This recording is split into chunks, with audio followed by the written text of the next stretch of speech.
ராம்நாத் கோவிந்த் குடியரசுத் தலைவர் வேட்பாளராக அறிவிக்கப்பட்டதை சிவசேனாவை தவிர தேசிய ஜனநாயக கூட்டணியில் இருக்கும் கட்சிகள் வரவேற்றுள்ளன.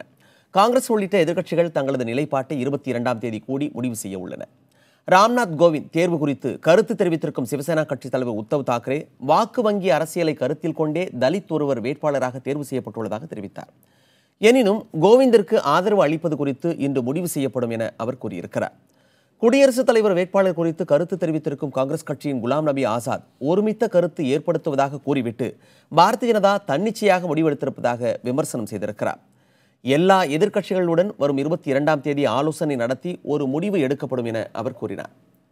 RSS பின்னணி உள்ள ஒருவரை குடியரசுத் தலைவர் வேட்பாளராக பாரதிய ஜனதா அறிவித்திருப்பதாக கூறியிருக்கும் இந்திய கம்யூனிஸ்ட் கட்சியின் தேசிய செயலாளர் டி ராஜா அவரது கட்சி இதை எதிர்ப்பதாக கூறினார்.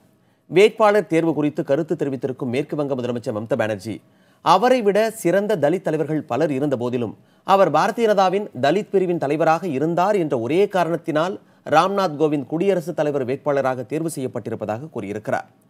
தேசியவாத காங்கிரஸ் கட்சியும் தங்கள் முடிவு 22ஆம் தேதி நடைபெறும் கூட்டத்திற்கு பிறகு எடுக்கப்படும் என்று கூறியிருக்கிறது.